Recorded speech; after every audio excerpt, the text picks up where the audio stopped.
Good evening and welcome to the National Newspaper Publishers Association and the Black Press of America. This is Black Press Live, and obviously we are just 2 weeks before the most consequential presidential election in U.S. history, especially if your skin looks like mine. We are talking to those who are making a difference, those who are working constantly to try and get the message out about the importance of the 2020 vote, and tonight is no different.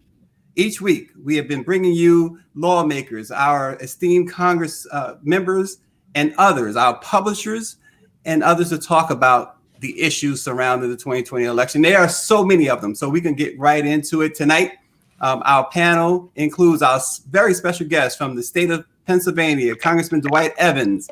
We also have with us our president and CEO, Dr. Benjamin Tues. From the Washington Informer, the executive editor at that newspaper, Kevin McNear. And down in Orlando, Florida, we have Kevin Siraj of the Orlando Advocate. And also from Florida, we have from the West Side Gazette, Bobby Henry, the publisher there. And we have Jim Washington of the Atlanta Voice and the Dallas Weekly. And we finally, I think it's finally, we have Trini Williams of the Star News in Memphis, Tennessee. Good evening, everyone. Dr. Chavis, you want to start us off? Yes, good evening. And first, we'd like to welcome Congressman Dwight Evans to the Black Press of America, the National Newspaper Publishers Association. Philadelphia, the state of Pennsylvania is a battleground state, but I would just like to salute the work of Congressman Evans on economic empowerment issues, on supporting Black-owned businesses. Congressman Evans, the NNPA is made up of 230 African-American-owned businesses in the newspaper business. We not only print, but we're in the digital space. And we just want to thank you for your leadership. We work very closely with Congressman Evans as well as the other members of the Congressional Black Caucus. We have the largest Congressional Black Caucus this year, 55 members. And we just salute your work, and we want to continue to help get out the vote between now and the election. And after the vote, whoever becomes the next president, we're going to continue to work with the Black Congressional Caucus, as well as the Black press. We always, we advocate, we not only report the news, we advocate for freedom, justice, and equality. So I'm going to be on here. I'm going to let my other fellow publishers do the majority of the dialoguing, but I'm here to show our support, to let you know, Congressman Evans, that your voice, your leadership has already made a difference in the Congress of the United States. And we want you to share what your perspectives are tonight as we come up to November the 3rd. We hear so much about Philadelphia, we hear so much about Pennsylvania, and you are a ranking congressperson from there. You can give us some insights so we can report to the rest of Black America about what's happening in the state of Pennsylvania. So thank you for your presence, and God bless. Thank you. Well, Congressman, I think a great place to start.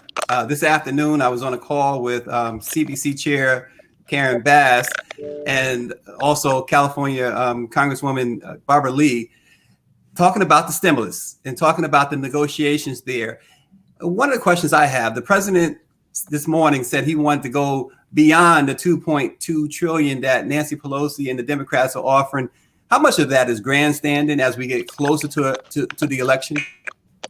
Well, one, I want to thank you, the Black press, and the role that you play in this entire nation as well as the world. It is significant to have this opportunity to talk to you. So I want to really thank you. As I described earlier, we had the Philadelphia Tribune in Philadelphia and the historical aspects. So really, I want to just say, you have raised a very good question. There are huge needs of an awful lot of people. And when you talk about particularly people of color, when you talk about the issue of health, economic development, education, things of that nature, I believe that the president is talking out of both sides of his mouth. He fundamentally, on one hand, tell you that we need to do some form of relief in this pandemic. Then on the other hand, he'll say he cuts off the negotiation. But I believe through our speaker, Nancy Pelosi, Barbara Lee, and Karen Bass, the chairperson of the Congressional Black Caucus, Barbara Lee on the Appropriation Committee, they have been trying to diligently address the issues that are extremely important, particularly around testing, tracing, and treatment. That's been a huge focus because, as you know, as a result of this pandemic and the impact it's had, particularly what it's had upon African Americans, and it's important to understand that we must assure that testing, tracing. So as a result, when you ask that question, you know, we tried through the CARES Act, which obviously is law, the HEROES Act, we passed one version of it, then we came back and passed another version of it, and then the speaker was negotiating at the table. In all fairness, and she stated, as you know, the HEROES Act was in the ballpark of $3.2 trillion. We came back to the table 2.2. They was at 1.8, which you heard about in terms of the treasury. And then all of a sudden, I hear just today, the majority leader of the Senate is suggesting to the president not to negotiate. So the real question is, who's really on the side of the people? Who's trying to address this pandemic and do something about it? Who's trying to ensure that there's money available for school? Who's trying to make sure that there's money available for small business? I'm vice chair of the small business committee. And I tell you, Black businesses have been really devastated by this pandemic. And I assure you, we've been trying to make sure that the money's there. So when you ask that question, I view they're talking about both sides of the mouth. The speaker has had us on a 24-hour call to be available and come back in and do our part. So it's really unclear of where the president is. You know, the election is 14 days away, and he's trying to use any advantage he thinks that is to his advantage. Yeah, absolutely. And Congressman, I'm going to allow our esteemed publishers to go around with some questions for you. But before we do that, we do have one of our premier editors of the Black Press, Kevin McNair of the Washington Informer. Kevin is not only the editor of the Washington Informer, but Kevin has deep ties to the battleground states of Florida and Michigan. So I want Kevin to jump in there. And Kevin, why don't you start it off before the publishers take over and shoot something toward our esteemed congressman there. Can't hear you. Yeah, as Stacey said, I've been Black Press 25 years, Detroit, Chicago, Miami, Atlanta, and now DC. And talking with all of my colleagues, we all seem to hear the same things. And that is this level of frustration that's really, really built up. And, you know, I'm very fearful that the conversation you may be having, here's my question. I keep hearing this, people are tired of being shut in. But there are a lot of people being put out. And Stacey wrote a wonderful piece for our paper this week about the evictions. I just wonder, from your perspective, Congressman, who can Black people trust now? I mean, it may seem like a simple question. I trust Jesus, but I don't know about anyone else because, as you said, we keep getting the spin. And with 2 weeks left, I'm trying to get people to vote. But then people say, that doesn't matter. What do you say to people when they say, I don't know who to trust and I don't want to vote? I had the pleasure of serving with the late John Lewis. When I was a kid growing up, I recall seeing John Lewis on TV. And as you know, he was a part of the Big Six. He was one of the Big Six. And he used to always say, if you see something, do something. And they also said very clearly, if you think things haven't changed, walk in my shoes. From the Voting Rights Act to the Civil Rights Act. Clearly, the late John Lewis demonstrated in all of us, because when you think about it, the leadership he showed, there are now 55 members a part of the Congressional Black Caucus. You have Jim Clyburn, who is in leadership. You have Hakeem Jeffries, who is in leadership. You have Barbara Lee, who's in leadership. So I come from the state that one of the first original people a part of the Congressional Caucus was Robert N.C. Nix. He was elected in 1958. He was from, as Jim Clyburn always liked to say to me, he was from South Carolina. Congressman Bill Gray was the first whip in the United States Congress.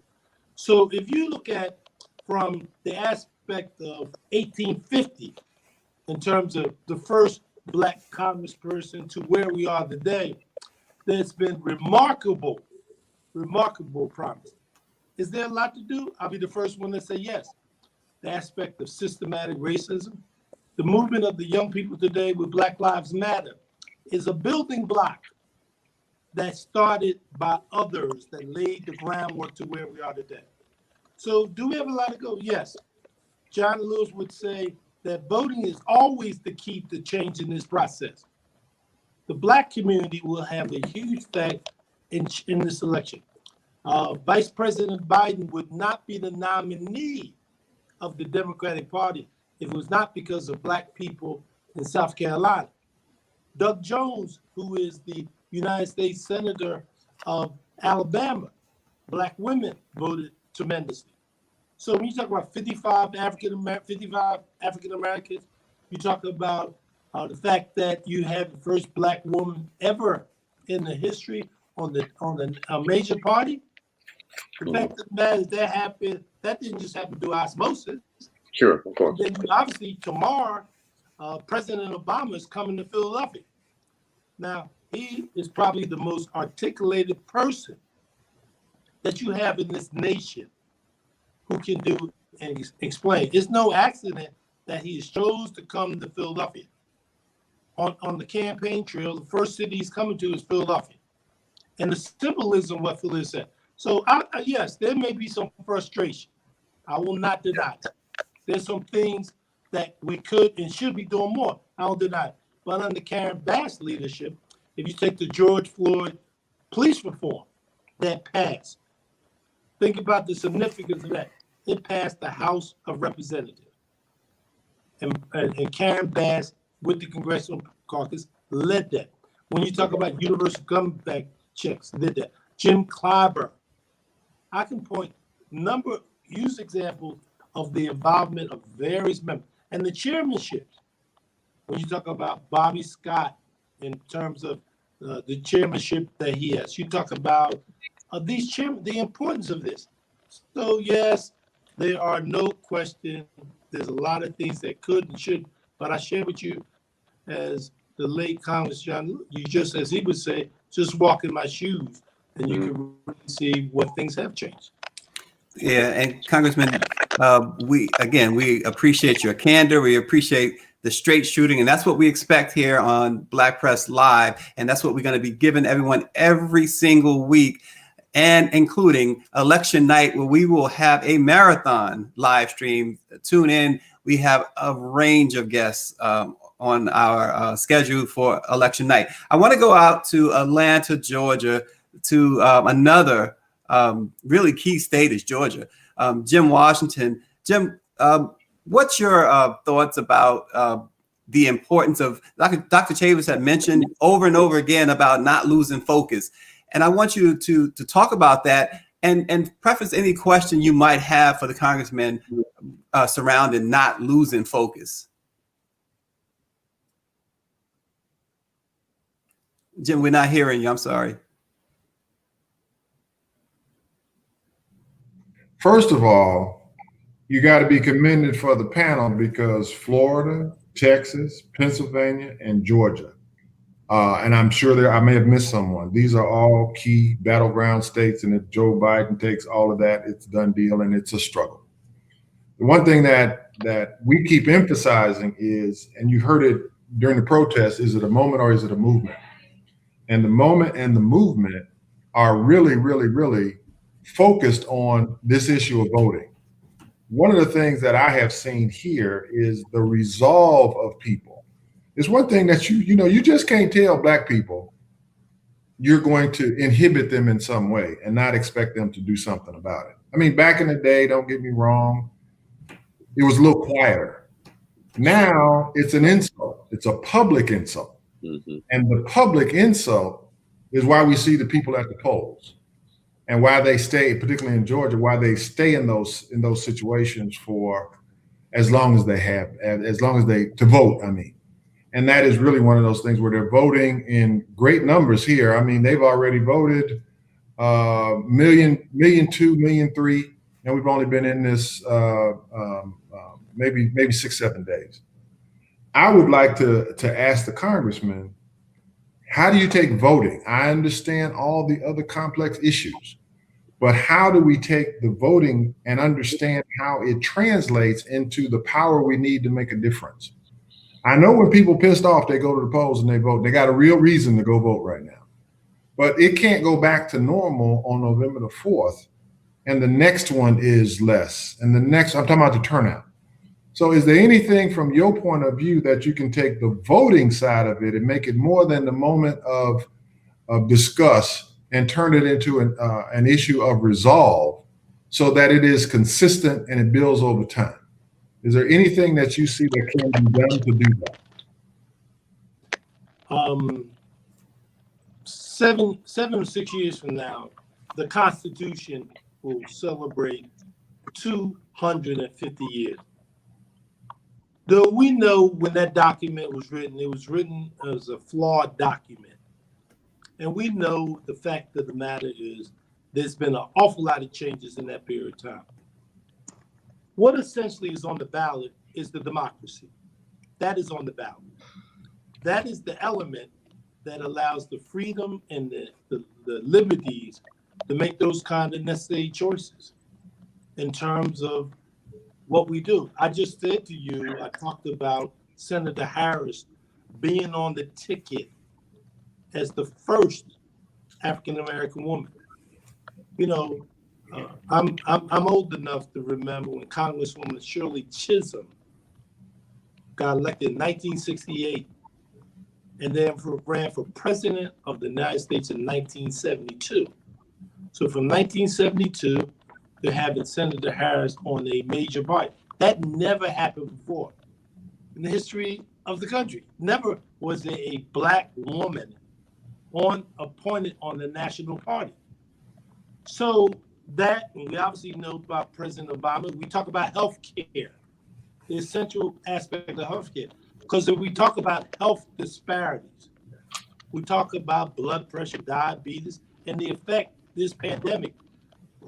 We had a hearing. I'm on the Ways and Means Committee, which former member Charlie Rango was the chairman of the Ways and Means Committee. It is 230 years old. It is the oldest committee in Congress, and Charlie Rango was the chairman of it. So I say those things from a significant thing in placement because that allowed African Americans to be in place. When you talk about the Affordable Care Act, which President Obama initiated, which we have today, which affected 20 million Americans and people of color. When you talk about this battle over the United States Supreme Court and fighting a justice who's talking about potentially trying to remove pre-existing conditions. So what is most essential to, I believe, to your readers, to your constituency, is nothing more essential than this question of health care. Because that is the basis.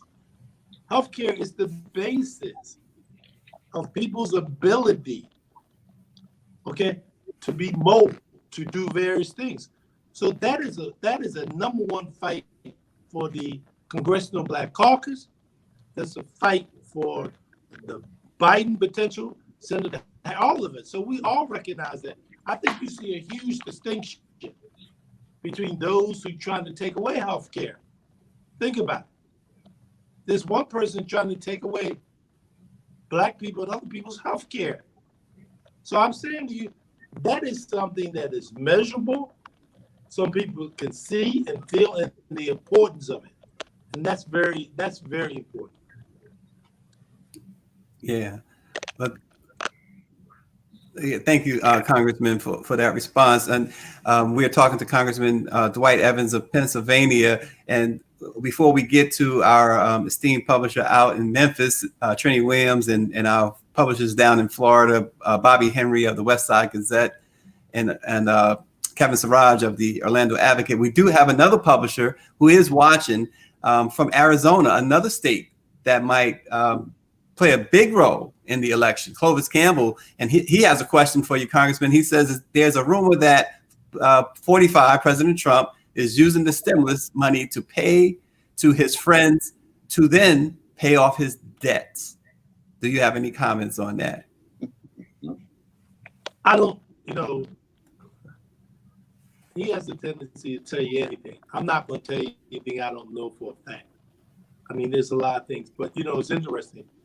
You know who has who's oversight of that is Jim Clyburn. Jim Clyburn, who is the whip, has oversight in terms of the accountability of how taxpayers' money has been spent in terms of the CARE Act. So Jim Clyburn with Speaker Pelosi established a committee very similar to what Harry Truman had. And this committee is to have oversight. So you ask that kind of question to make sure, to ensure that the money is going to the people who need it.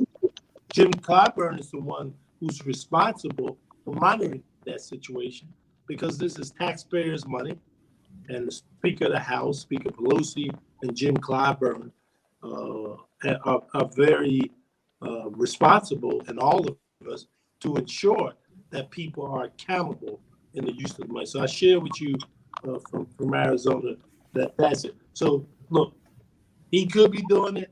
I'm not going to say something I don't know. I mean, but because that's not the way I operate. But the fact of the matter is, I'm saying to you, we do have the necessary safeguards involved in the process.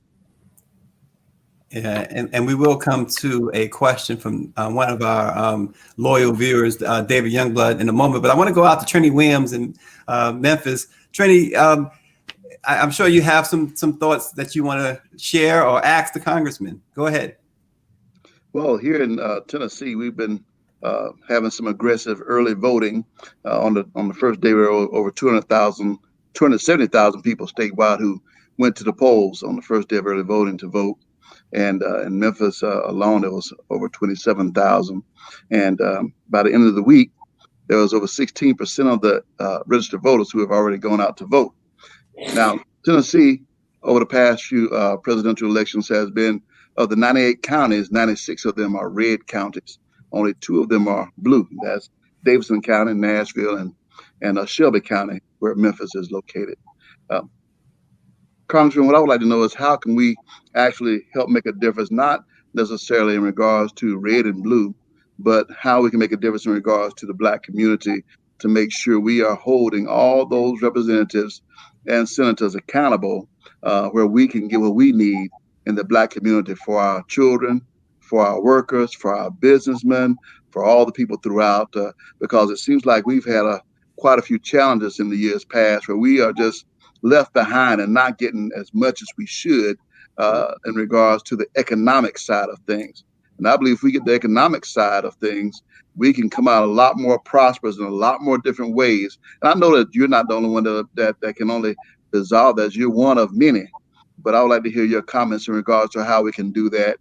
Along with that, before you answer that, a lot of people probably noticed Ice Cube or O'Shea Jackson, aka Ice Cube, talk about his contract for the Black community.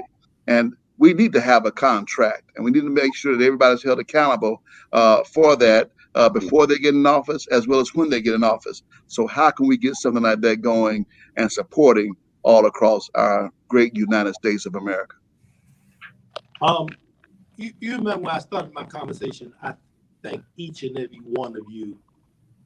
And I thank you for the role that you play. I understand the significance. I told you very clearly, I have the Philadelphia Tribune right here in my own backyard. And I've always understood the Tribune. I said I've known that organization for over 40 years. I would argue you do, in a sense, have a contract with us already. It's called an election. the most powerful title is citizen. That's the most powerful title. It's not an accident when the late John Lewis fought for Voting Rights Act, which we have that bill over in the Senate now called the John Lewis Voting Rights Act. That is a contract, right? We work for you. You hold us accountable. We run every other year, all 435 of us, and 55. That you hold us accountable. Now you're raising very legitimate questions and things that jump. There is no question. There is unfairness in the system. There's no question. There's a rig aspect. There's no question. But I'll give you a little example. For example, Congressman Maxine Waters is chairperson of the Financial Services Committee, which oversees a lot of all banking regulations. When this PPP program, it was working with Congresswoman Maxine Waters, driving that, what you call CDFIs, and that they ensure, because there was a lot of Black businesses, particularly, who did not necessarily have banking relationships, but it was with her help. That's the part where I'm showing you very specifically that as a result of her chairmanship, as I said to you, I'm vice chair of the Small Business Committee. That kind of combination of working together. You know, if you really want to go back in a little history, there's Congressman Parra Mitchell, who was from Baltimore, who was one time chairman of the Small Business Committee. When you talk about the 8A program, Parra Mitchell was a leader on that effort. So I mentioned those things from a historical perspective to where we are today, that there's been a lot of building blocks. And that's what Karen Bass, as chairperson of the Congressional Black Caucus, has one of what we call hidden figures. And one of the things, what she has tried to do in her leadership is ensuring that people know, specifically in the case of the Congressional Black Caucus, in terms of role. You know, there's a piece that we have, which is the justice piece that's been introduced. And that's a piece that was put together by Cedric Richmond, who is the national co-chairman of the Biden campaign.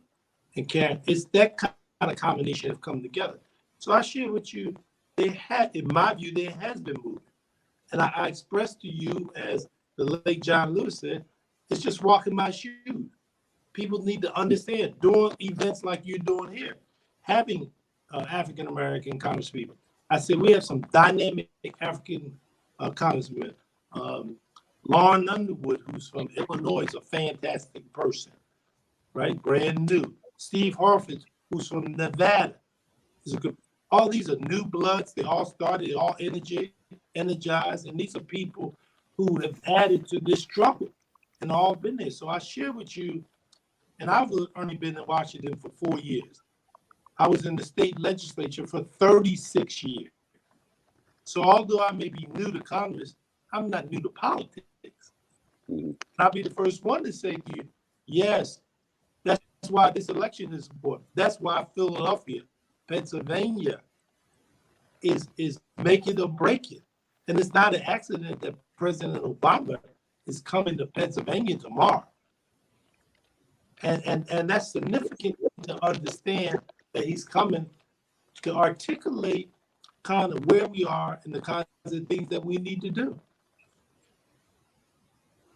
Thank you, Congressman. Again, we certainly appreciate you coming on with us.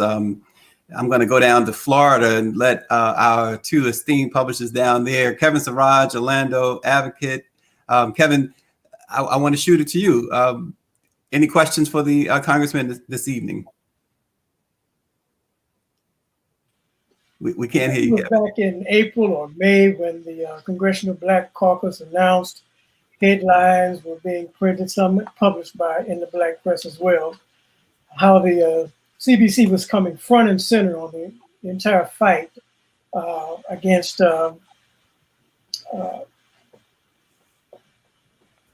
excuse me, I'm having a moment, coronavirus fight.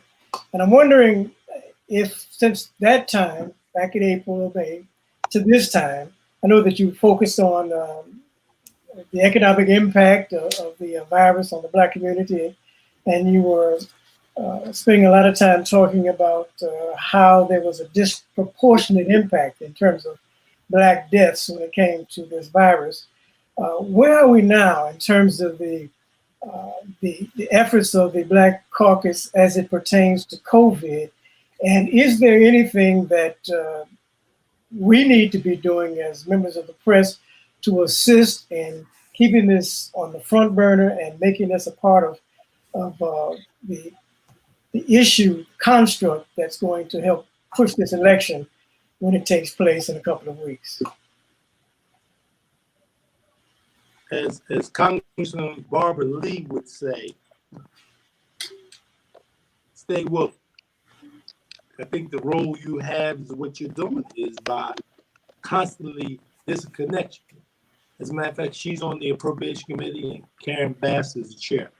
And I was saying you talk, they have been the point people who have been working specifically around the strategy to ensure in testing and tracing and treatment. Testing, tracing, and treatment. And the committee I'm always in, we had a hearing back in the spring under Rich Neal's chairman of Ways and Means on the aspect of communities of color, the impact that it was having on communities of color. Number three, we need to look at the aspect of when there is a vaccine to ensure what takes place. What I said to you earlier, the initiative led by Karen Bass and all the girls, is the Jobs and Justice Initiative. The Jobs and Justice. So those three things I've said to you. So when you say the role, you say it's constantly the awareness, the communications, having individuals like myself on with you to talk to African Americans throughout the nation and to talk to them specifically because it's so far over 26 million people who have voted. That's extremely significant. We should try to be finding everywhere we can, not to make it hard for people to vote, to make it easier. There's one party that completely is trying to discourage people from voting. The fact of the matter is, we should be trying to find everywhere we can to get people to keep being involved. You know, in the first CARES Act, I think it was about over $400 million that was put in an initiative for what you call election security. That was the first CARES Act. In the HEROES Act, it was 3.2 billion or three. I'm not sure if it may be 1 or 2 billion, but my point is that was done again. Jim Clyburn and that was the HEROES Act. Now, unfortunately, the Republicans didn't do anything with that. But when you talk about voting participation, involvement, that all of the members understand the significance. It's significant because I go back to the part about democracy is on the ballot. Democracy is essential. So we need to ensure that there's access wherever, that people are not distracted. I mean, you know, that's really, I mean, Stacey out of Georgia has been leading that charge. So it's important that we all understand that we're in this together. And the Black press specifically has a role to play like never before.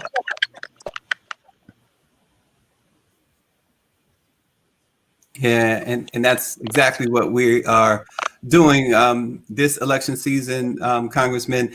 And again, we so thank you for your patience with us this evening. We know that we're a little overtime with you, but I do want, before you go, to allow our publisher down at the West Side Gazette in Fort Lauderdale, Bobby Henry, to address you. And of course, let Dr. Chavis have a final remark with you as well.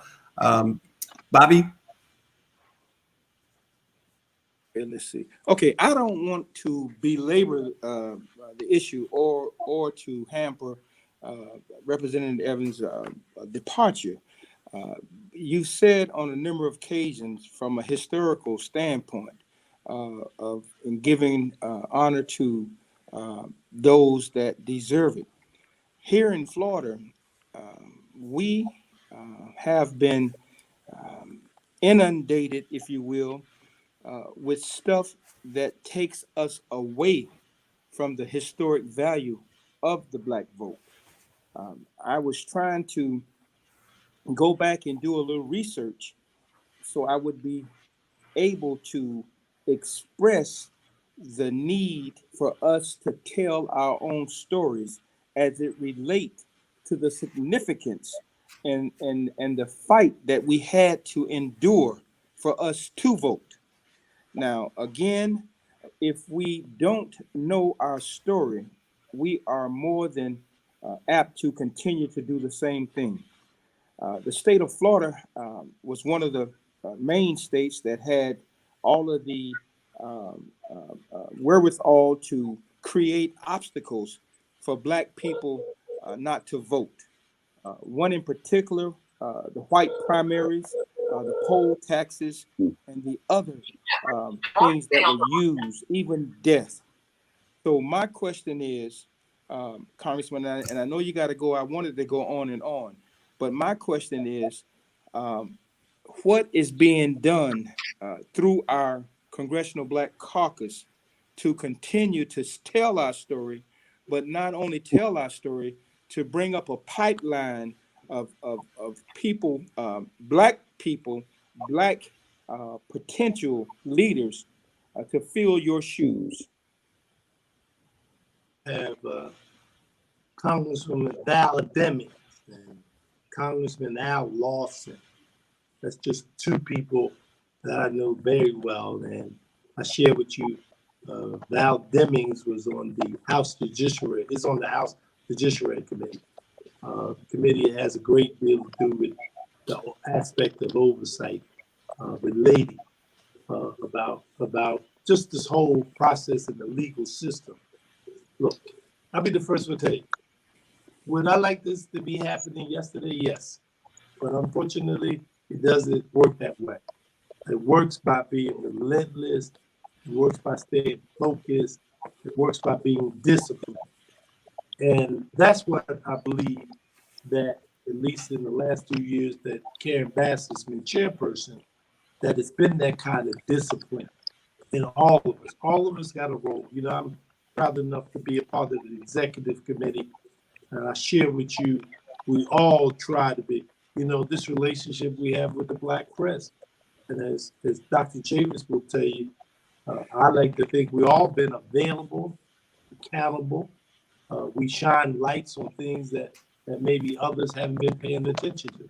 So when you talk about the issue regarding the impact on this virus, I mean, that's part of what we try to do. We try to show that through the CARES Act. We try to show that through the HEROES Act.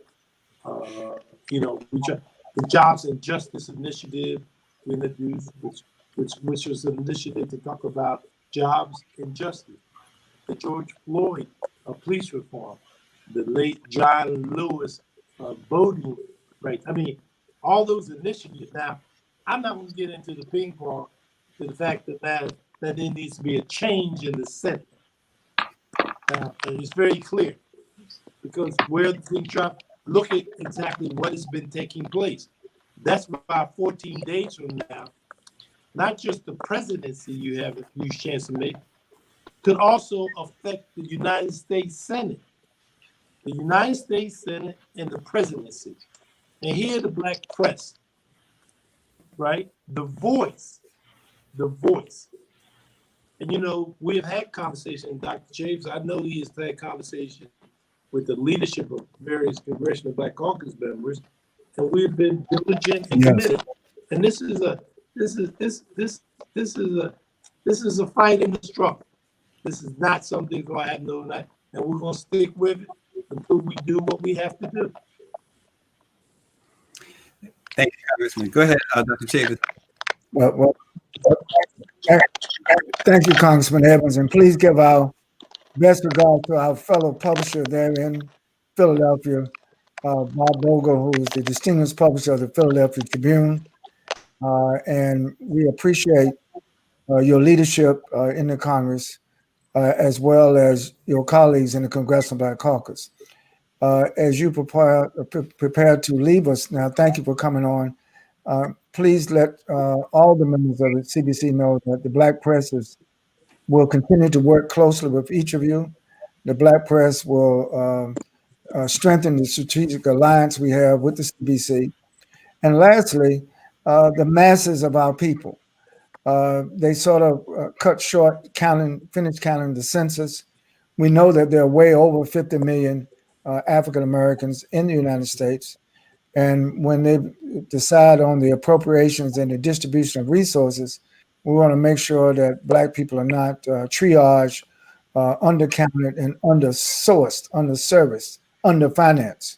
So we got work to do. Right now, though, over the next 14 days, the top priority is getting out that vote. The best antidote to voter suppression is massive Black voter turnout. So thank you so much, and God bless you. And we look forward, Congressman Dwight Evans, to continue to work with you as well as with your other colleagues in the Congressional Caucus. Thank you for spending this time this evening with the Black King, Press of all America. of you, again, I sincerely thank you. I thank you for what you do. And sincerely, I really appreciate this opportunity just to speak to you today. Thank you. Thank you, Congressman. And next week, from the CBC, same time, 8 p.m. next Tuesday, we're going to have from Michigan, Brenda Lawrence, the Congresswoman from Michigan. Election night, please join us election night, beginning at about 7 p.m. Included among the guests, Lieutenant Governor Justin Fairfax from Virginia, NAACP President Derek Johnson, the former Democratic National Convention Chair, Committee Chair Howard Dean, and also the RNC, the former RNC National Committee Chair Michael Steele is among the many others, and our great publishers who will be joining us, and reporters from the Black Press all over the country. We're going to give you what you can't get anywhere else, including CNN, MSNBC. We're going to give you the Black perspective because, as you know, we are the trusted voice of the Black community. Let's unpack. Let's start with Kevin McNair in Washington, James Washington in Atlanta. Let's unpack what we heard from the Congressman tonight. You want to start with me, huh, Stacey? Yeah, I want to start with you, Kevin. Okay. All right. So, well, look, I appreciate the comments. I did not feel that our behinds were in the fire, which they are. And you know, my dad used to say this big. I'm not gonna say his saying. Uncle Tom, the biggest psychologist, what my dad used to say from Alabama. Y'all know I keep it real. Hey, Bobby, what's going on? Hey, well, I got you. And I was trained by the Reeves Trio. You know, come on. You know, I kind of say it real. And so, look, I can't celebrate a slow crawl right now. There's just too many things happen. 200,000 people dying. You know, how many people I got to let die before I say, okay, now we there? How many times do I have to allow our president to just give me all kind of, you know, penny, it's rain, it's rain and the sky is falling. God damn it, why the sky is now falling? You know, and we continue to talk. I'm not trying to be politically correct at 60. I'm trying to be alive with my grandchildren and see my little boys, my grandboys have a life. And I don't have time for all the madness now. And so, you know, I just think that you got in Congress because people voted you there, and you got to burn it down if that's what it takes. But we are losing people. And here in DC, in the DMV, we don't even talk about number of Black folk dying. We just think we lost another 20, we lost another 50, as if we're disposable commodities. And it does not have to be that way. I'm not even talking about voting. I'm talking about the truth of the matter is we could have stopped this a long time ago, and we still can.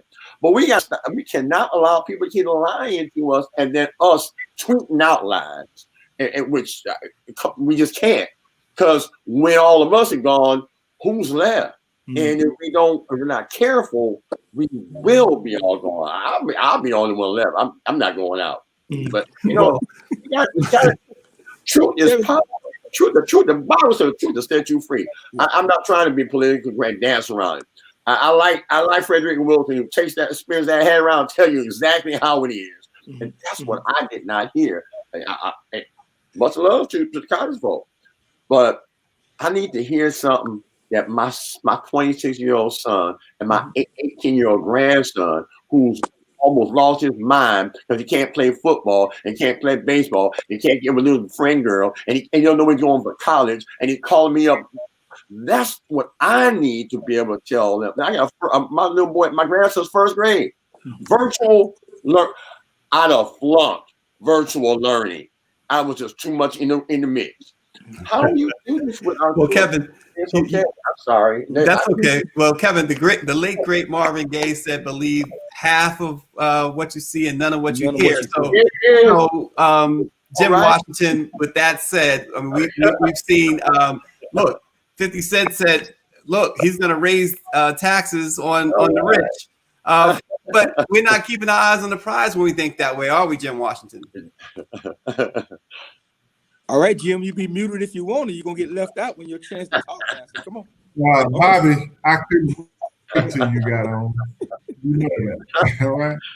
And first of all, there's nothing that was just said that I disagree with. Nothing. All right.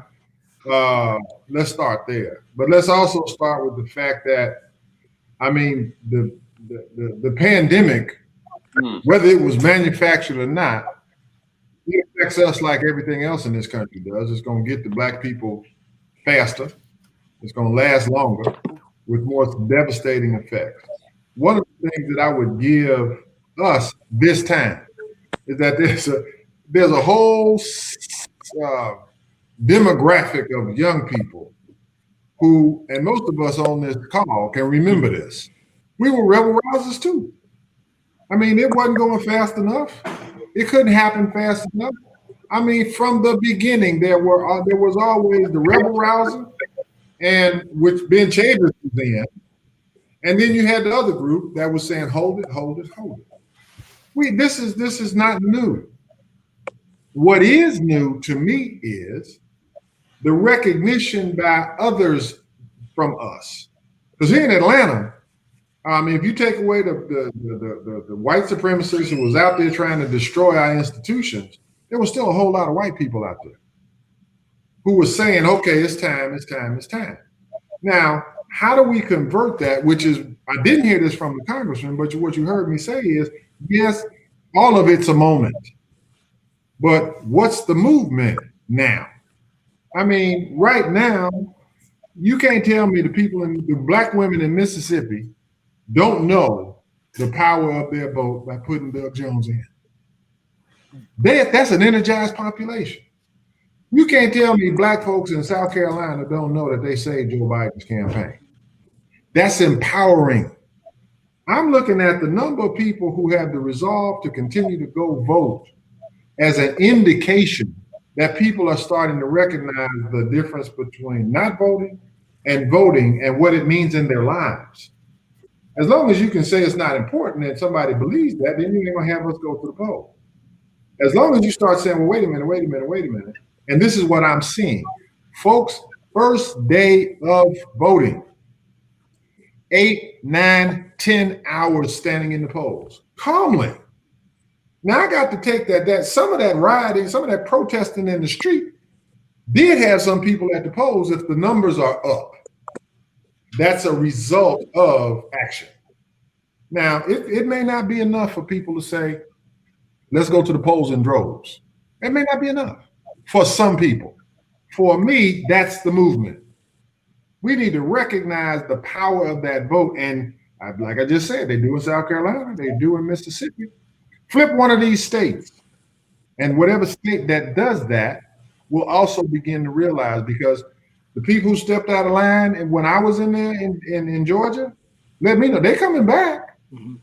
It wasn't like they're not going to vote forever. Mm-hmm. No, they're coming back. I'm gonna give it to you, Bobby. Okay, but Jim, I agree with you wholeheartedly. There is a movement here in the state of Florida right now. We're under a monsoon. It's storming out here. Okay, and it has been raining for the past 2 days, but that has not stopped people from coming out and voting. When I went to the polls just to take a look, I was greeted by individuals who not only they were working, working the beat. However, in working the beat, they were extremely conscious about what they were doing, and their reason for doing it. Now, I like to antagonize when I can, okay, just to see where you stand at. So the people that approached me, as soon as I got out of my truck, I immediately put them on the defense. Okay, and they immediately began to respond in a manner to let me know that they were educated about what they were doing. They were just not individuals who was out there trying to make a buck by holding signs and telling you to vote for no. No, they knew what they were doing. So what that says to me is that something is working. Even though 100 years ago, women won the right to vote and black women are standing up now doing what they're doing, men are doing the same thing too. It's just that we are in a different position. When you think of black men, you think of incarceration. So when you think of incarceration, you think, I can't vote. You might not be able to vote, but there are other things that black men are doing. They're taking people to the polls. They are doing things like taking pictures of poll tapes. They are getting involved beyond that of what we consider to be voting. It's much more to it than that. So we are involved, and that's what it's going to take. And yes, Jim, young people bring a whole nother perspective. They're not going to just sit by idly and let you tell us a bunch of stuff. You are going to be held accountable, and if you're not coming correct, you might get cut to the white meat. That means hit real hard. Now, also, now we have missed an opportunity. We have missed an opportunity. I love what Dr. William Barber is doing. Poor people, homeless people. We have gotten away from them. We have left them in the trenches to fend for themselves when they need us the most. And that's I'm talking mainly about our black elected officials. They have left the ones who are unable to fend for themselves to be left in the trenches, and those are people that can be used to volunteer and Bobby, get that extra money that Bobby, they have been given from the Democratic National Committee to be paid to do something. So Bobby, is that? I'm like you, yeah, Kevin. but that's okay, Bobby. Hold my horses.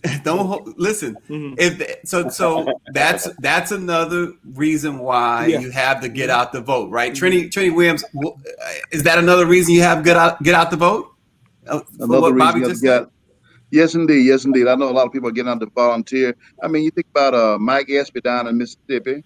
We have a young lady here in Tennessee. We have Marquita Bradshaw, who's running for U.S. Senate, as a Democrat.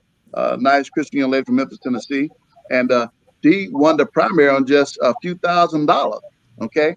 But the people came behind her to vote for her to represent the Democratic Party in this U.S. Senate election that's going to take the place of Lamar Alexander. But yes, we do need to have people come out and volunteer and all of that. I think a lot more people can come out to volunteer if our elected officials are sincere and honest and trustworthy, and where we can just feel like we want to go out there and make a difference in so many different campaigns. Like Bob is saying, people go out and take people to the poll, are making sure people have the ballots that they need to go out and make a good sound decision. This is where the rubber meets the road, and this is a major election. Whether somebody wants to believe that or not, this is going to be a major election, and the results of that are going to determine where we're going to be over the next few years. And we have to trust the system. Now, another thing is, I believe we, as the Black Press, the National Newspaper Publishers Association, we have the advantage to establish our own contract for Black America. If we were to collaborate ourselves together to look at all the areas that we have the biggest need for, in regards to economics, in regards to health, in regards to education, in regards to social things as well. Hey, we can do a lot of things if we just collaborate and have an initiative that's published in all of our publications, not just opinions, but something that's collective that all of our elected officials have to pay attention to, take heed to, and take action. We want action. I know I do, and I think everybody here wants to have the same thing. It's time out for us having all these other promises, but then nobody comes through. It's time for us as Black folks to have some action and some good positive results that can move not just a few people forward, but all people forward. Mm-hmm. Mm-hmm. You're watching special election coverage of the Black Press of America. Go to blackpressusa.com and to the websites of all these wonderful papers that you're seeing represented here today to get the latest information, the latest accurate information about voting, what's at stake. And speaking of what's at stake, Dr. Chavis, Kevin Siraj, news story, breaking news tonight. We heard the story about Trump's taxes, right? Is this another reason to vote? We heard about him paying 10 of the 15 years, no taxes. And then a couple of those years, $750. But tonight, a new story. Trump has raised the questions about Hunter Biden in China. Well, this just came out. Trump paid $188,561 in taxes in China from 2013 to 2015. Huh? Let that settle in for a moment and talk about the importance. This great panel here, talk about why that's important to voters. So I'll let Brother Shiraz go, and then I'll come in. I hadn't heard that before, and that really breaking news, and that's where you're going to get it from. The Black Press of America. Breaking news, Kevin. It makes absolutely no sense, and yet it is part and part of the Trump presidency. This is a man who basically cannot be trusted on any level. And see, I'll take a vote that's educated, and I'll take a vote that's based on emotion. It's all about balance in the box for me. And I think people just need to know this news story that you just mentioned is something that people need to know so that they get a good understanding of who it is that's in the White House and who it is that some people are considering keeping in there for another 4 years.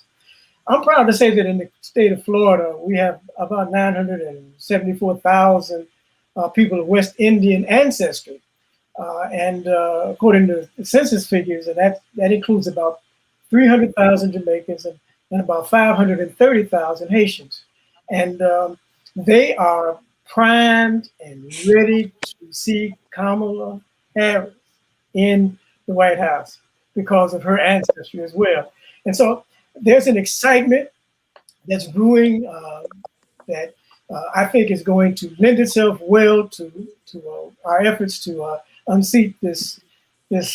I don't want to call him a crook, but Biden almost called him a crook in his. He almost called him a crook in the debate. But I do want to say one thing about emotional votes and making sure that people understand what's going on. There's a gentleman by the name of Dr. Jay Butler. He's an infectious disease specialist. He has about 3 decades of experience in infectious diseases. He was trained as an elite disease detective. He helped the FBI investigate the anthrax attacks. He's qualified, in other words. Now, the CDC investigated an outbreak, and hear me now, in an Arkansas church that resulted in 4 deaths. They traced the outbreak to a 2.5 hour choir practice. In that choir practice, there were 61 singers. 52 of them came down with COVID-19, and 2 of the 52 died. CDC was putting together some guidelines for churches. They wanted churches to know you need to do something about your choir because this disease is easily transmitted by people singing and breathing over one another. They got a call from Trump's people saying they need to take another look at what they were about to print. Even Pence got involved, saying they wanted the report to have no mention of the dangers of singing. It's a clear danger, 52 out of 61. Right. Jay I Butler. want to go. I think that's a great segue. Thank you for reporting that. And again, the contract for African people, if you want to use that terminology, I think it was laid out on the front page of Freedom's Journal 193 years ago. So there's always a statement of not just our grievances, but our intentionality. And I think that it's all right for us to express the rage, the anger, the frustration of our people, because we're the voice of the Black community. And those tendencies exist in our community. The question is, though, moving from moment to movement to holding those accountable that we put in office. This election is not just about the president and the vice president. This is an election about U.S. senators. It's about members of Congress. It's about governors. It's about lieutenant governors. It's about attorney generals. It's about who sits on the Supreme Court in these various states, who sits on the appellate court, those that are elected. So to me, we not only have the right to vote that we have to demand, I think we have a responsibility to vote. I think given all of what we're facing with COVID-19, given all what we are facing with resurgence of systemic racism in America, if no other constituencies has a massive voter turnout, Black people should have a massive voter turnout. And I think that indications is that's what's going to happen. So I'm very proud of the Black press, but I do want to say what tonight symbolizes. You know, I'm also a country preacher from Oxford, North Carolina, and I see some very talented, dedicated Black men on this panel who are with the Black press. Now, I don't want us to get in trouble with our sisters, because we've got some dynamic Black women publishers.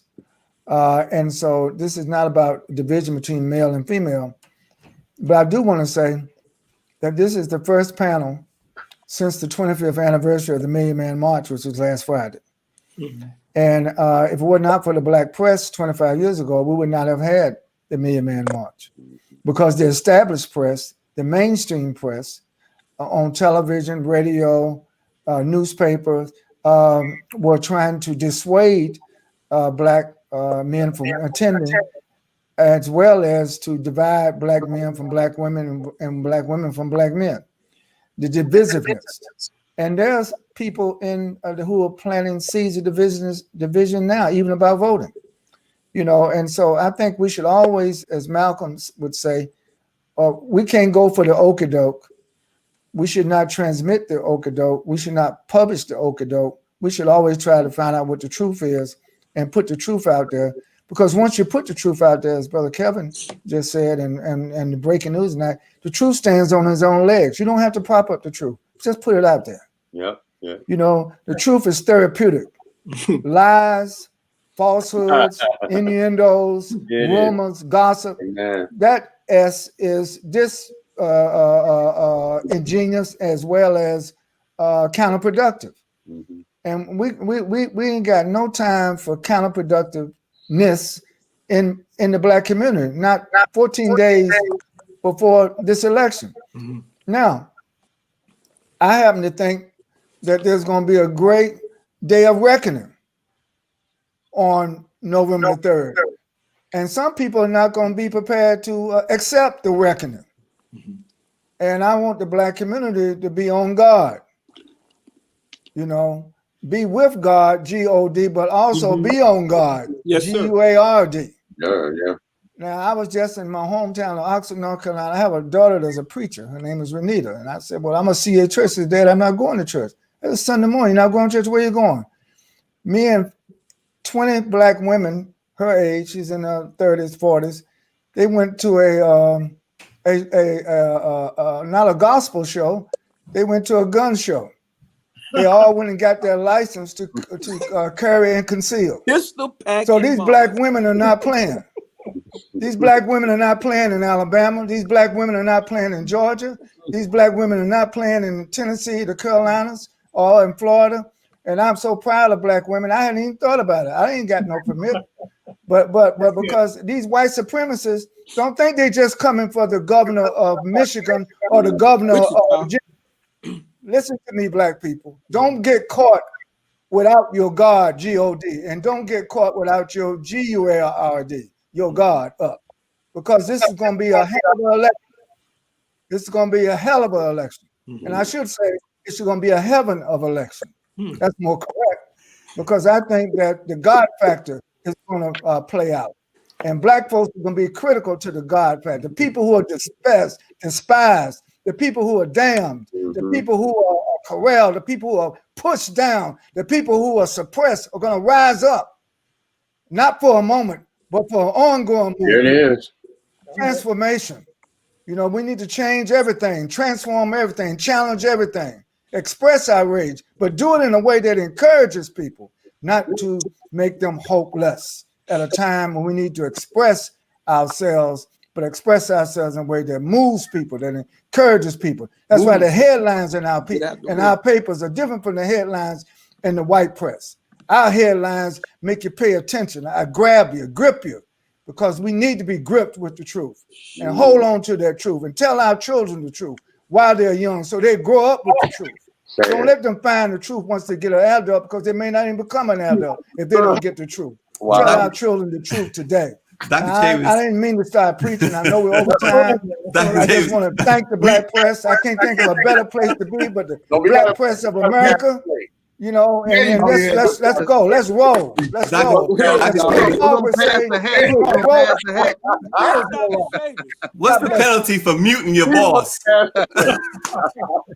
because look, Dr. Chambers, you are right on a couple of fronts there that I need to point out that we are over time, but you guys don't seem to mind, and I don't think our viewers seem to mind. But you also are right about another thing about the women. I did see the women of the black press. I did get a quick peek when we had a close-up of Jim Washington, of his wonderful wife, as she walked in, and we would love to have her on as well. But Denise Rolock Barnes of the Washington Informant did send us a question that we did not get in when the congressman was here, but she says if the Congress was asleep while President Trump appointed dozens of white judges to the federal bench across the country. She says this is another reason why voting is important. In addition, again, Dr. Chavis, Jim Washington, in 15 years, the president paid $1,500 in taxes in the U.S. But in 3 years, he paid $188,561 in taxes to the country of China. Jim Washington, again, everyone's talking about how important it is to vote. Does that give you even more impetus to get to the polls? Little sidebar, but yes, answer the question as yes. Now, one thing, and if you go on Facebook or whatever, you'll see this, because we're talking about us. You will see in Dallas, Texas, that, I don't know, several hundred black men showed up at the polls dressed in suits. Now, it was a statement they felt they needed to make for their community. I wasn't there, but I saw it. It reminded me of the Malcolm X movie, Fruit of Islam. Thank you. But also, I grew up in Chicago, and it reminded me of what I saw every day when I got off the L. And all I'm saying is, I don't know how you, with the current system, deal with what you just told me. I'm talking about the imbalance in taxpayers and the rich getting richer and the poor getting poor, all of that. All I know is that there is an example of what to do, and you got to recognize what Doc just said. It's more than the president. It's more than Congress. It's more than the Senate. You got to get down to the mayor and the attorney general of cities, where the lowest common denominator can wreak the most damage on us. And people do not understand, or we've been taught to figure out that whatever happens in Washington doesn't affect me. And I don't vote. Well, that meant you didn't vote for the attorney general for your city. You didn't vote for the mayor of your city. You lost it. So my encouragement to what you said is, I'm gonna keep saying it. Mississippi, I don't think they messed up. Who is running? What did you tell me? What is the senator from Mississippi right now? Yeah, I think that is an example of people in Mississippi, black women in Mississippi, who said, we can get Doug Jones elected, we can get Espy elected. Clyburn and South Carolina made this what it is today. I'm talking about the race with Biden. I don't think there's any misunderstanding in that state about the power of the vote. We have to duplicate that so that people realize, aha, not only did my vote count, it made a difference in my life. When you make that connection, you get an overflow of people at the polls. Now, it just so happens that some of that trigger happened on the protest of all the people that were murdering who looks like everybody on this panel. And some of that damage I'm seeing reflected in action. And that's why I said moment versus movement. The movement has got to be, we can't let it go after November 3rd. There's got to be some institutional infrastructure. You want to talk about elected officials, where's that initiative? It doesn't have to be Doc, I'll let you handle the contract for Black America. But we got to hold the Black Caucus accountable. They got infrastructure. And every one of them is there because Black people put them there. Now that's where they can't let this movement die or turn into a moment. And I can't emphasize that enough because that's just one piece of it. Kevin, you said it. You just said it a minute ago. Excuse me. Does that mean that while you vote, you can't still get pissed off at what's going on? Right. What they stated? No. I mean, back in the day, one thing I will give folks who were back in the day, and that is somewhere they organized and taught each other to read, or somebody taught them how to read. I mean, I ain't just talking about the future. They organized to march. I'm talking about they understood the nature of power, not politics. And somewhere we've lost the recognition of power in how we use it. Because if some county in Texas that where Austin is, 94% of everybody in that county is registered to vote. Most of them don't look like us. But when we start to capture that, it ain't by accident that 94%. But it ain't going to be by accident that SB going to win and Biden going to go to North Carolina. I'm sorry. That's okay, Jim. We appreciate that. Kevin McNear. Kevin, I know, and Jim Washington was just talking about South Carolina. He mentioned South Carolina quite a few times. Yeah, I know you've been following the Lindsey Graham, Jamie Harrison race really closely. And the latest polls that just came out Monday now has Jamie Harrison up 2 points. This has been going up and down in a race. Yeah, back and forth in a race that 6 months ago, for sure, it looked like it would be a landslide for the incumbent. But what's going on there, Kevin? Well, I appreciate Jim saying that. Denise and I always had this conversation about what everything is local and yet it's not local. And this week's we have a full page this week. No ads on it. A story that I wrote about 1,800 words on the Senate races nationwide. And Stacy gave me a sidebar to it as well. It took us about 3 weeks to put this bad boy together. But I will say that I think we don't pay attention to things like that because Jamie Harrison is on the precipice of pulling a major, I call it whoop ass, upset at Lindsey Graham. But that's not the only one. So you got Michigan, you got Montana, you got Maine, you got Arizona. I mean, you got Georgia. If the Reverend at Ebenezer was Raynard completely, this is what I'm talking about. This is what we need to be about. We just look in our own little window and say, "Oh, I can't do anything." Right. But a piece here and a piece there, like Brother Washington said, a piece there. It may not be a Senate race, but now we've seen the power that the Senate wields over the entire United States. And we can take some of those seats. I would say we have a good chance of getting 3, but certainly 4. But that means people got to come out, rain, shine. My mom used to drag me to the poll when I was there. I used to hate it. Well, they need 3 if Biden wins. They need 4 if Trump wins. Yes. But I'm not speaking a Trump win into existence. So I've already spoken the Biden win in. Now I got to speak some other things here too. I'm not even talking about that other thing. But that said, I just appreciate what Trini said and what Jim said in terms of the undergirding. Who's running for dog catcher and who ran for the appellate judge. We got in Maryland right now, they got all these judges running and some serious Black folk, Glass Witherspoon, some other ones. But if people don't know the ticket top and bottom, get out there, what happens? we go back home and say, oh, once again, it didn't matter, and it does matter, you know. Yeah, and ask me a question though. You know what? I'm stepping in because I'm gonna have to go. But if deadline, I got to deal my paper now. When you have what you're talking about, and there is a taste of victory, you don't need a big taste. We don't need all of them, but we just need proof that it can and will happen. Now, as a result of that, now you can coalesce power. Once you coalesce power around one simple thing, and you know what? You can ignore us, like they always say, but people don't realize this, but it's a true statement. You can ignore me if I don't vote. I defy you to ignore me if I do. Well, Jim Washington, before you leave, we want everyone to get everyone has to go, but we want everyone to get the last word in, and the last word on COVID, because that's another big voting issue, isn't it? And Dr. Fauci said for many states this is not the second. This is now the second wave, right? It's not the second wave. It's the first wave because their leaders did not take the virus seriously.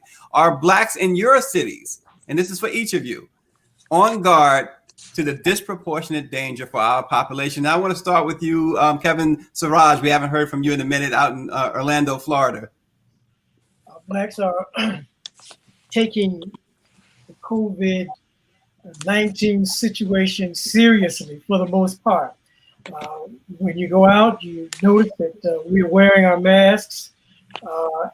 Most of the people that I know personally have a bottle of hand sanitizer in their car, so that when they're out, they can, if they've been someplace and touched some things, they can come out and take care of sanitizing their hands. It's a serious situation, and I think most people are aware of the problems that come from not wearing masks, but that's just, I say most. But you know, Trump has a few million followers himself, and none of them seem to take it seriously, even those who are of a darker complexion. He has some Black folks who are also caught up in the myth and the mystery of Donald Trump, who also believe that this is some big hoax, it isn't real. I've had some Black people tell me that they don't know anybody who's died from COVID, so they have no way of tracking whether or not it really is happening. So there is a battle for the minds of Black folks that still has to go on. And information is the oxygen of democracy. If we can just get information out, maybe it can change some minds and change some attitudes and then change some behaviors as well. And over in Fort Lauderdale, Bobby, Henry, are Blacks in your city on guard to the disproportionate danger for our population? Absolutely, they are. As a matter of fact, one of the front page stories in this week's West Side Gazette is a conversation that one of our reporters had with the medical examiner. Now, in the story, the medical examiner pointed out that you can find out a lot of things through the death of a person. So what that has done, what it has allowed us to see is just who are affected the most. He cited obesity and those with renal diseases and diabetes. So that in itself says it's more of us that are being infected or that are suffering from the pandemic. Now, it just so happens that the county administrator is a close friend of mine, and she is extremely adamant about wearing masks and washing your hands and keeping the public safe. So the folk in Broward County know for sure firsthand that we are serious about this pandemic. So much so that there were some Trumpites that were supposed to have come down to the county building today to have a mask burning visual, if you will. But thank God, along with the rain and some trustworthy people, they couldn't do it. So yeah, but to answer your question, Stacey, we are serious about this thing. Trini, what about Memphis? Are Blacks in Memphis on guard to this danger? Yes, pretty much so. All over the city and all over the area.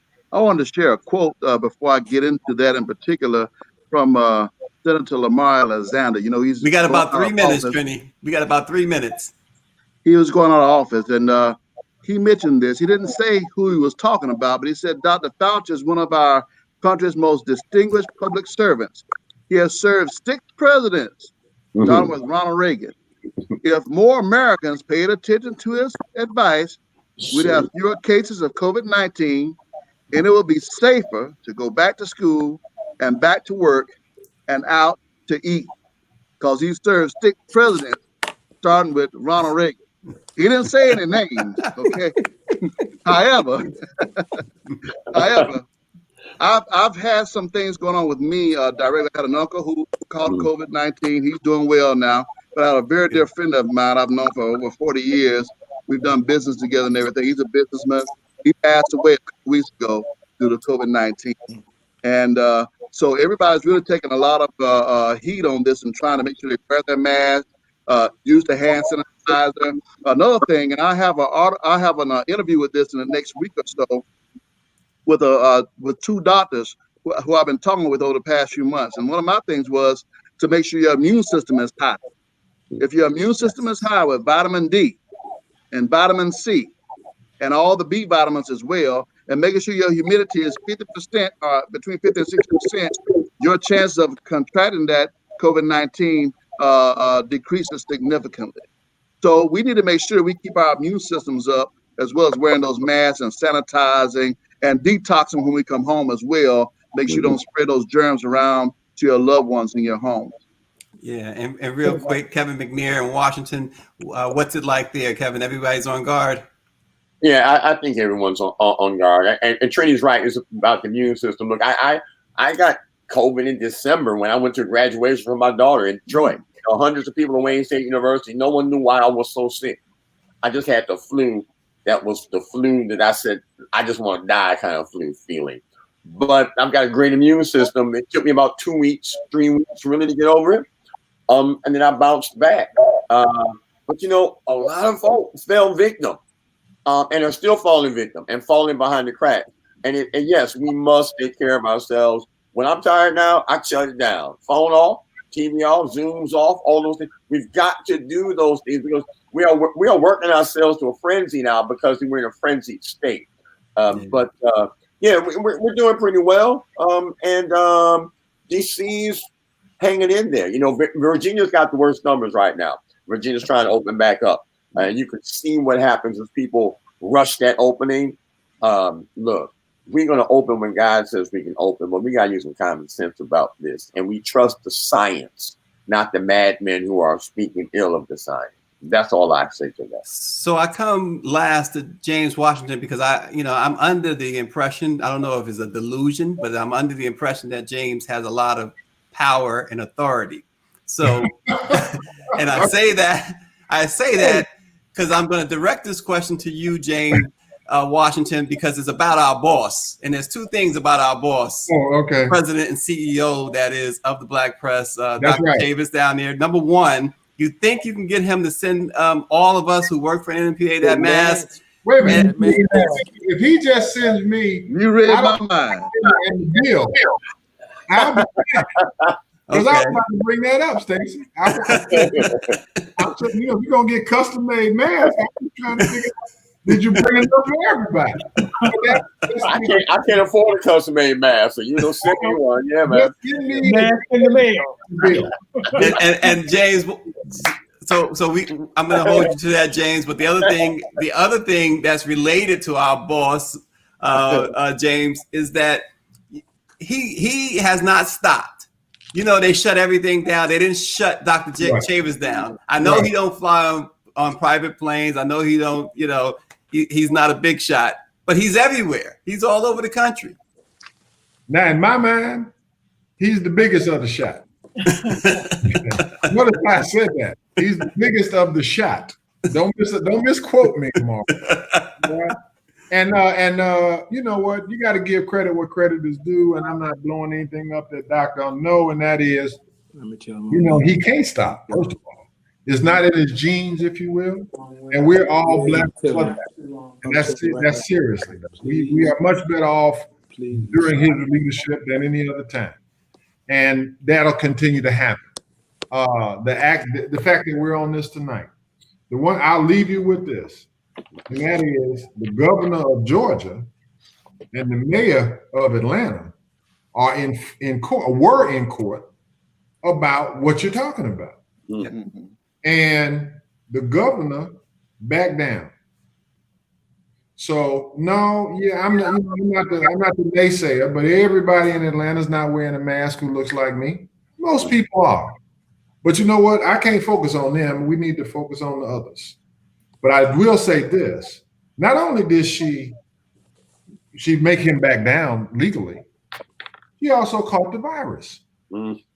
All right. And so did her family. All right. And we all know, I know people in my family who got it. Just like Kevin said, they survived it. I know other folks who didn't. So it's not a joke, and it will never be a joke. But it just goes to show you the lengths that people will go to maintain power. And I don't think we understand the power that we're looking at, or the thirst and the desire for power. I'm not talking about who sits in the White House. I'm talking about those who would let anything happen so that they could get what they want and in some way control the country. So if it's the short game, we in trouble. But if it's the long game, look at Russia, look at China, look at those countries whereby they have been in the long game for hundreds of years. And look at where they are. We have a country that has basically been tied to a 4-year cycle. The whole world turns and sees who's the president of the United States every 4 years. Now, if it's 8 years, okay, but you don't have that kind of change anywhere else. And the reason that you don't have that kind of change anywhere else is because they understand things that we don't, because of the shortness of the news cycle. Let me make the point. I know we can all go. Because of the shortness of the news cycle, people, particularly politicians, are playing a very short game. House of Representatives is playing a 2-year game because they want to get reelected. Senators are playing another game. And you know what? They've forgotten that the people, what'd you say? Us. I ain't talking about even those who would at one time think they were solidly in the middle class. I'm talking about everybody below that. Mm-hmm. Now, either you're going to pay attention to that, because I mean, even on the other side, don't get me wrong, that's the reaction that you have from some of those folks who are toting guns who don't look like us. You cannot forget about your constituency, period, end of story. The moment you do, the rest of us are in trouble. And part of our job, I'm talking about the Black press, is to continue to shed light on the truth so that people will have a counter to the nonsense that they see and they're trying to be force-fed every day. The last thing I said, clear. I remember my son when he was small. He ain't small no more. But he could have been no more than 6 or 7. And a TV show came on that showed him now this is way back in the day. You didn't have sparks and flies and animation and all that kind of stuff. But they showed him how a commercial was made. They said that, you know what, the lights made the ice cream melt, so they used Crisco. Y'all remember Crisco? Yeah. So that the lights would not melt the ice cream so that they could shoot a commercial about ice cream. That was the truth to him. He never saw a commercial another time when he didn't say, I wonder how they made that. He's seeking truth. He was not fooled. Can't be fooled by special effects. That's our job. That's our job, to just unmask the truth. That's it. I'm done. I got to go back. James, send me some masks with a bill. Well, again, thanks, James Washington, Atlanta Voice. Thank y'all. Thank y'all. Kevin Siraj. I think Brother Kevin wanted to say something. Can I take just 10 seconds before we leave? I know we have to go, but I want to say to Dr. Chavis, thank you for your leadership. Yes. Thank you for your persistent advocacy for the Black press. And thank you for your determination in seeing Black people are informed and in all areas of both national and community involvement. Me to you, thank you. Thank you, Brother Kevin. Thank you. Well, thank all the publishers of the Black press. Thank you all. Next week, we're going to be doing it again, and join us election night. It's going to be a big show, bigger than we ever had before in history. Join us then. Thank you for watching. Dr. Chavis, thank you. for your leadership. And Kevin McNair, Kevin Siraj, Trini Williams, Bobby Henry, and James Washington, we really appreciate you. Everybody, good night. Stay safe. All right. Thank you.